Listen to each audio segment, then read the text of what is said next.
right, thank you so much. And then our next presentation is Rebecca Braden, the Arizona Cottage Food Program's Food Safety Initiative. Thank you, Jake. So I have prepared a video for y'all today. I do hope to essentially put it on our Cottage Food Program website so that everyone has access to it and you guys can share it, and it's just that much easier. So without further ado, I'm going to turn off my camera and go ahead and share.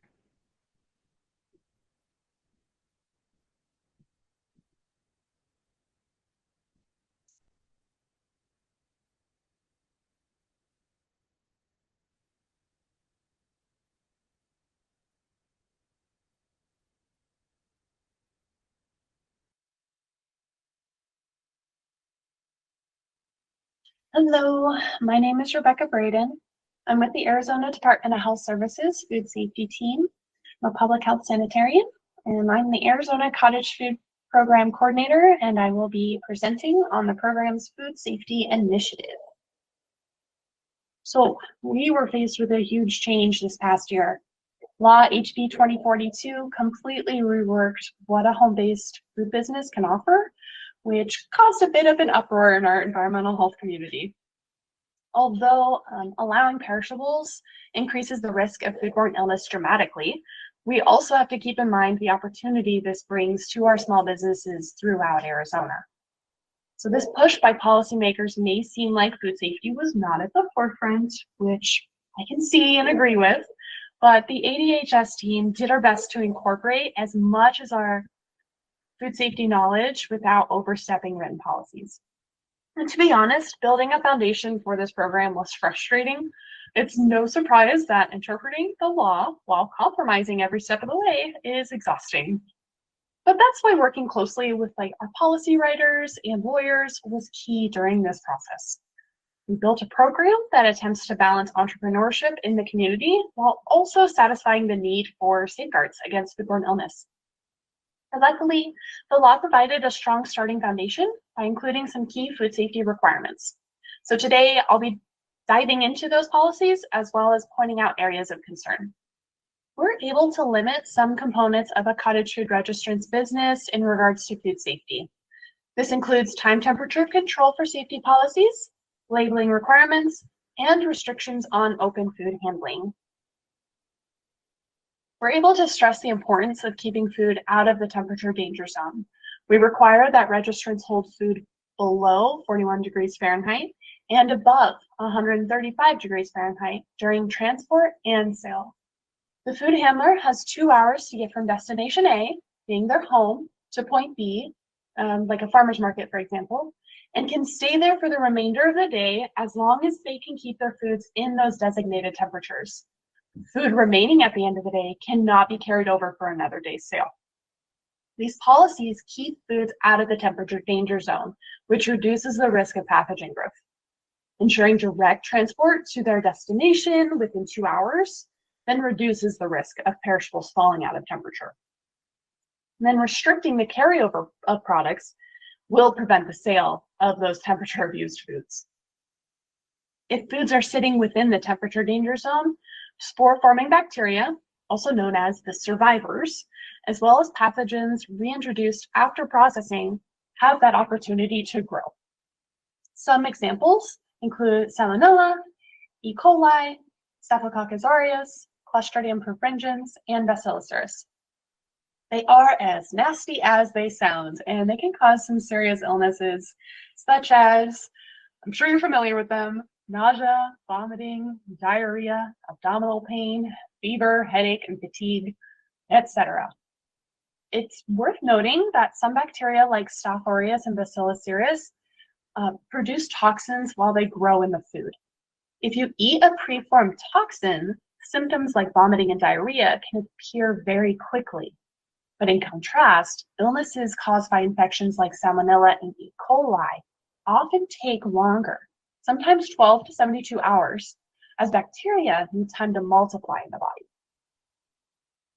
All right, the next component of food safety in the cottage food law are the labeling requirements.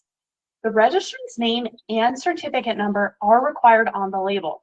So in terms of traceability, these two pieces of information are key when investigating a foodborne illness outbreak.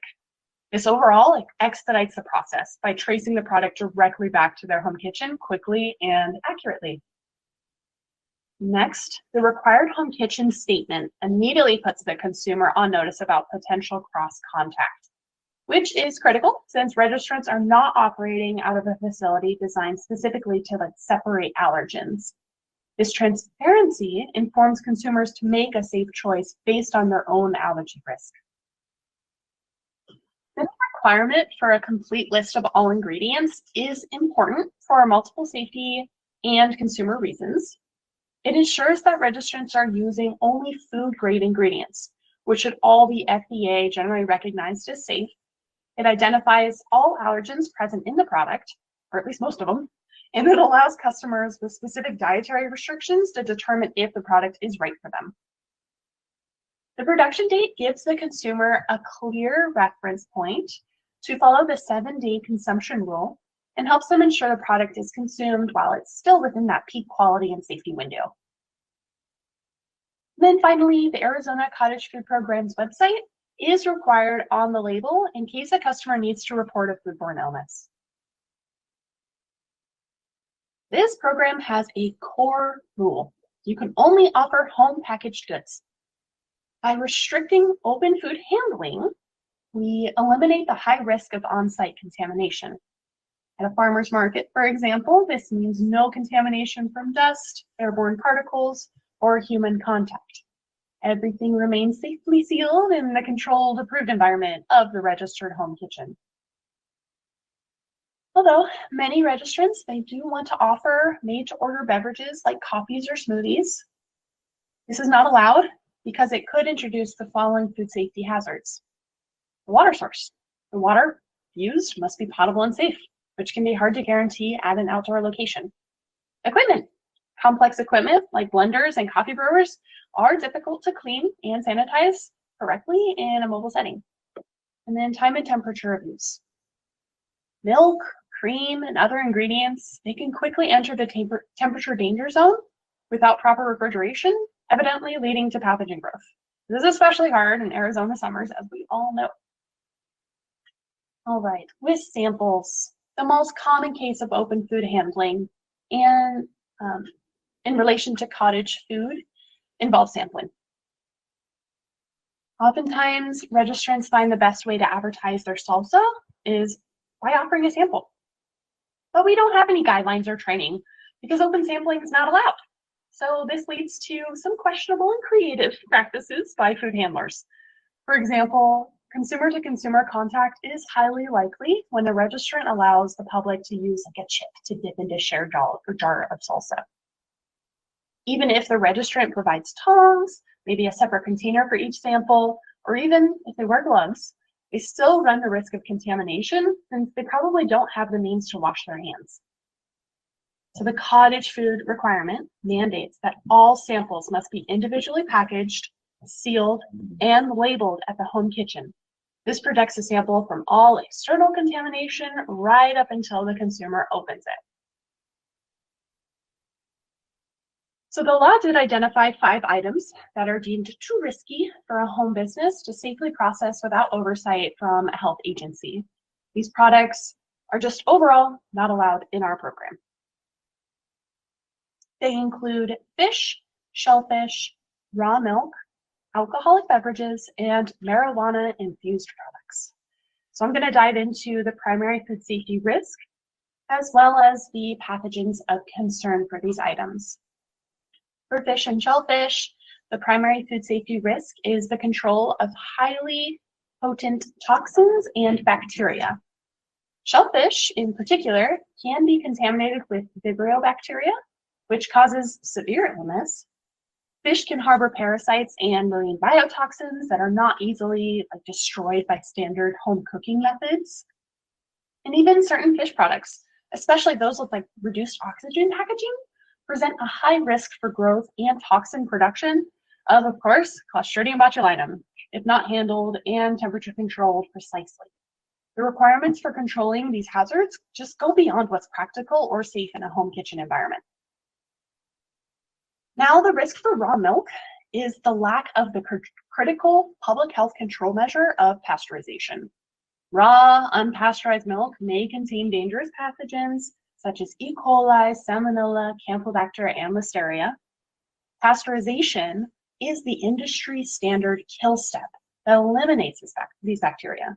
Without this process, the risk of severe illness, hospitalization, and unfortunately even death is significantly higher, especially for vulnerable populations.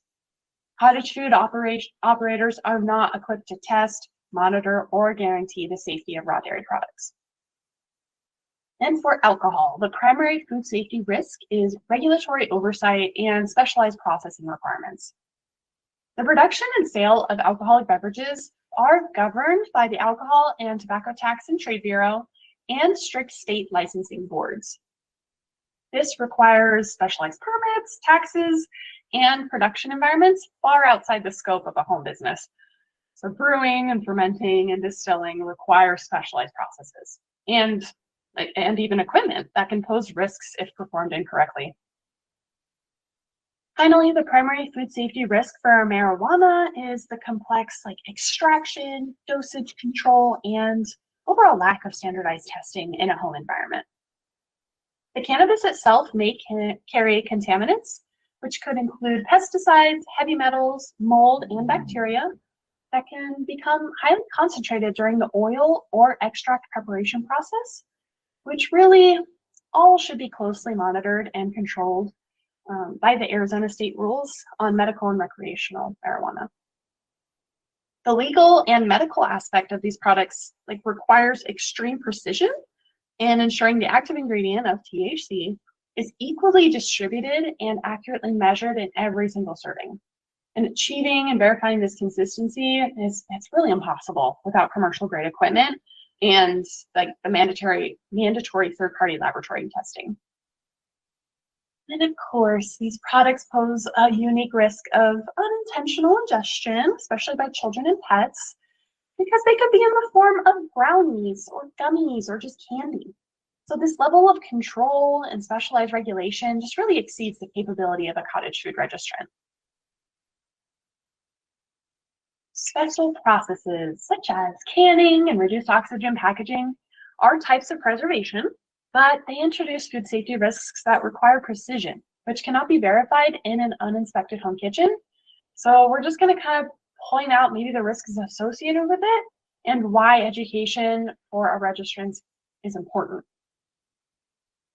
In canning, the primary risk is Clostridium botulinum toxin.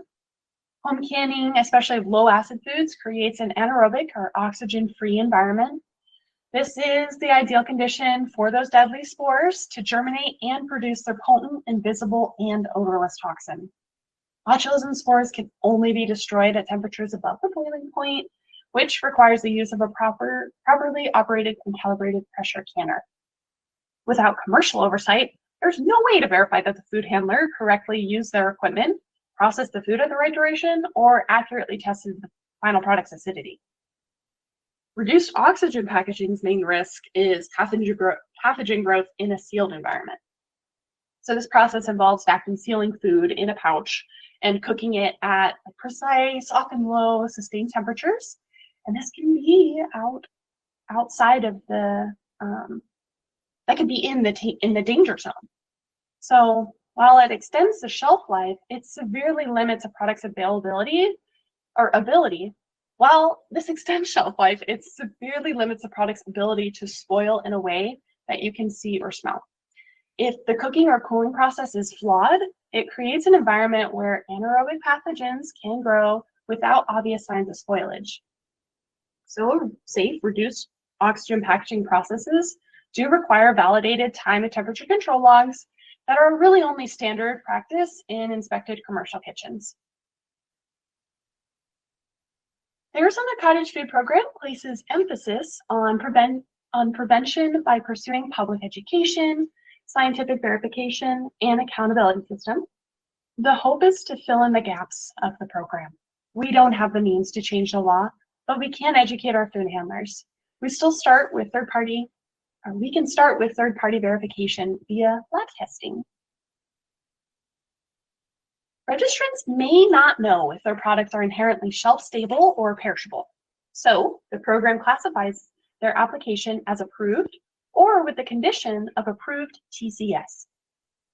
Any food that was perishable before special process must be tested by a third-party certified laboratory if the registrant would like to classify their product as shelf-stable. This really is advantageous as all perishable products must follow the previously discussed time temperature control for safety policies. This testing is not merely suggested, it is a mandatory shelf stability test. The lab must verify that finished product's water activity and/or pH to ensure it is low enough to prevent growth of pathogens. Products without testing will be considered approved with the TCS condition. All right, cottage food registrants do have some restrictions as to where they can sell. I'm going to highlight interstate and retail sales. The primary food safety purpose of restricting sales to Arizona is to ensure rapid public health response. The product can then avoid complex federal regulations involving the FDA and USDA. The idea is to keep Arizona's homemade foods our problem. Registrants must offer their perishable goods directly to their customers. This means third-party retailers wouldn't be able to sell TCS homemade foods from their store. Shelf-stable products can be sold third-party, but must also conform to our guidelines. But all cottage food products must not be used as an ingredient for third-party sale. I'm specifically referring to restaurants. For example, a sandwich shop can't purchase homemade bread to then offer as an option on their menu. So now let's get into what the law allows ADHS to do in case of a non-compliant registrant. Since cottage food operations are exempt from routine inspections, ADH does happen to have the authority to suspend or revoke a registration. This authority is typically triggered by a consumer complaint or the overall investigation of a foodborne illness outbreak, and it could be linked to a cottage food registrant. The process begins with a formal warning letter sent to the registrant. This can be verbal, emailed, or it could also be via postage. But overall, it'll detail the specific violation of the cottage food rules. This step provides the registrant an opportunity to immediately correct the issue and to restore compliance. I've seen issues regarding selling prohibited items, failing to name proper temperature for TCS foods, and incorrect labeling. If the registrant fails to correct the stated violations or continues after the warning, the registration is suspended. Suspension immediately prohibits the individual from offering any cottage food products to the public. And worst comes to worst, there's revocation, and that's reserved for severe, repeated, or uncorrected non-compliance that demonstrates a persistent threat to public health. The individual no longer has the opportunity to qualify for the cottage food program. So if they continue to run an unregistered, unpermitted business, they are now subject to laws and violations with other jurisdictions. But in any case, a suspension or revocation can be appealed for further investigation. We're working right where public health meets economic opportunity. Think of it like this. Unlike a restaurant, we don't go into home kitchens for routine inspections. We only step in if someone reports a serious food safety issue or illness that needs an investigation. So this brings up a crucial question. How does this hands-off approach affect food safety, and how do we balance that risk with the whole reason the program exists? Not being able to inspect means we miss out on the core safety tool of proactive risk prevention. When a health inspector visits a commercial kitchen, y'all are a preventative measure. You can spot problems early, check that rules are being followed, and even offer on-site education. However, having a hands-off approach does bring people that much closer to making their dream business a reality. By removing the requirement for regulatory compliance, it reduces the cost and time needed to start a food business. It also promotes a closer, more transparent relationship between a local producer and the consumer, where the purchase is based on trust and a clear understanding that the product comes from a small home-based operation. This is the trade-off. There are no regular safety checks that a government inspector would provide so that more people can easily start a home food business.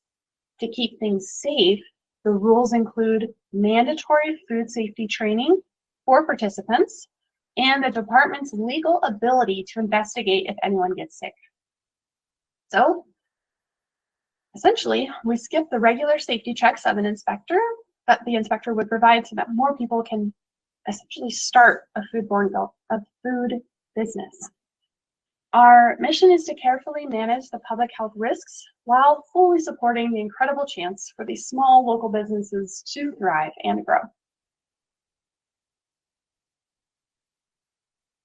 Because the Cottage Food Program relies on self-regulation instead of routine inspections, our educational resources become our primary tool for ensuring public health success for our registrants. They provide a complete free toolkit for legal and safe operation. Our program did recently complete a food safety video series, and this is available for the public to view on our website under Cottage Food Guidance. This series reviews everything you may need to know about running a cottage food business, including food safety basics, cleaning practices, specific program requirements, and how to get started. All right, and I'm going to go ahead and share the first video of the food safety training series. There we go.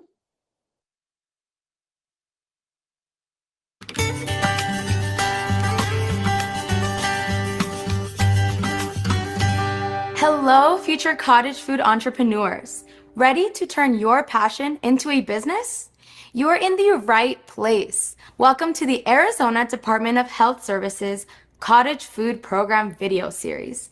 In this series, we'll guide you through the key steps to running a safe and successful food business under Arizona's Cottage Food Program.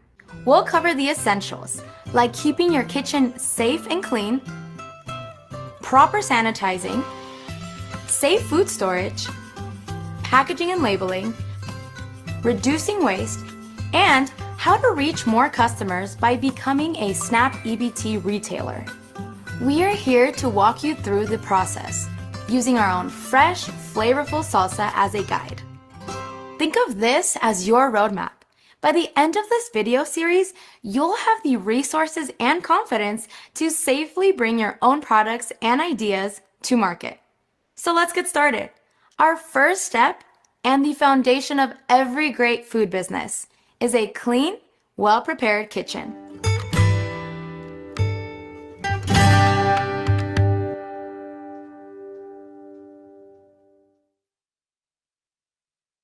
Thank you so much for your time today. And guys, please don't hesitate to ask questions. I hope you have a good one.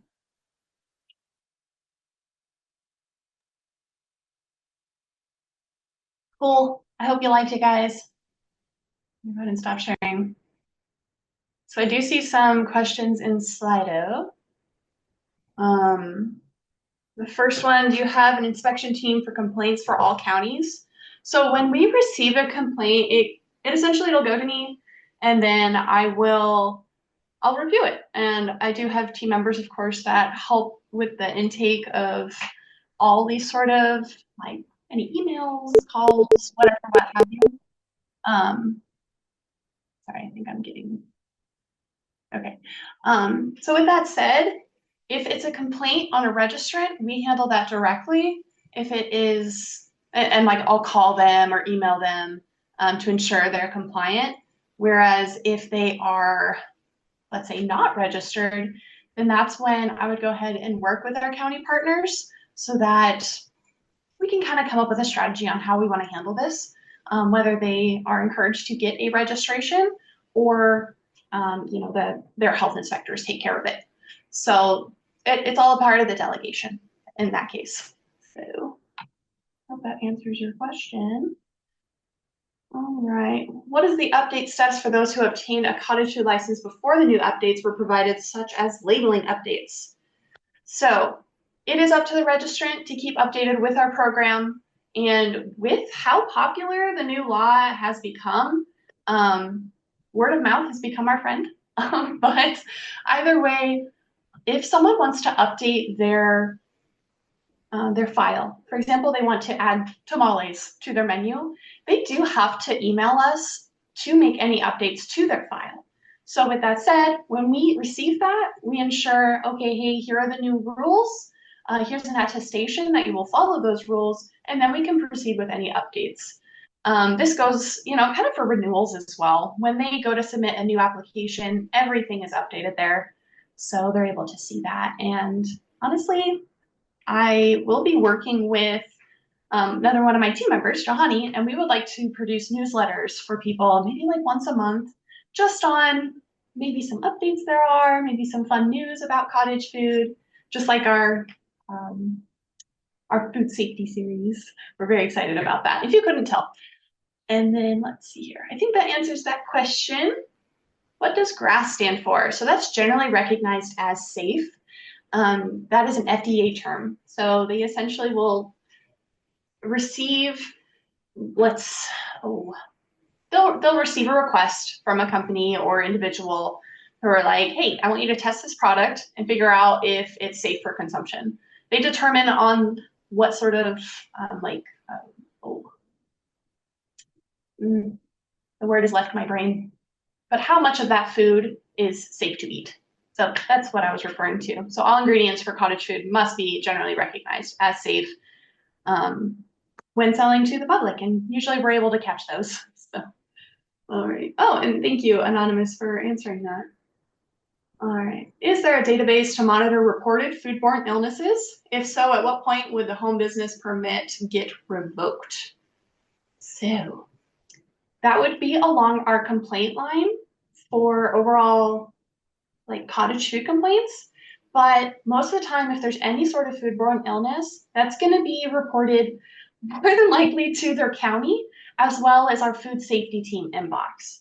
Now, if it is a verified food safety or food illness complaint from a home baker, then we would have to at least suspend the permit, which just means that we're at a pause. We're not going to be able to let them produce until this is finalized. And of course, when it comes to revocation, that really is a more complicated process. So I can't really give a solid answer to that.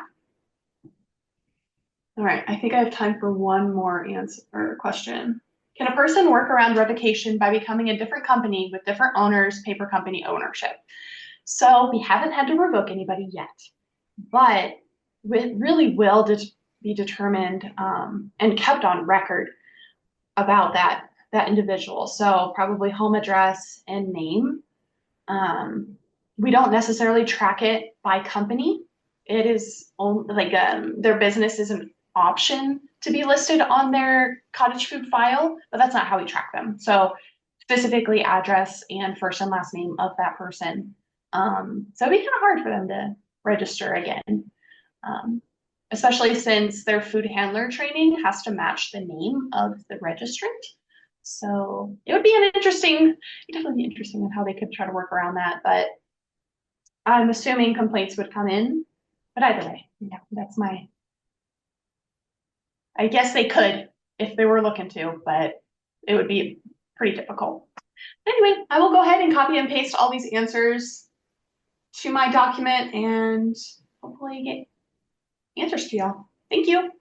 Awesome. Thank you so much for your presentation, Rebecca. And with that, we'll go ahead and we'll take a short break.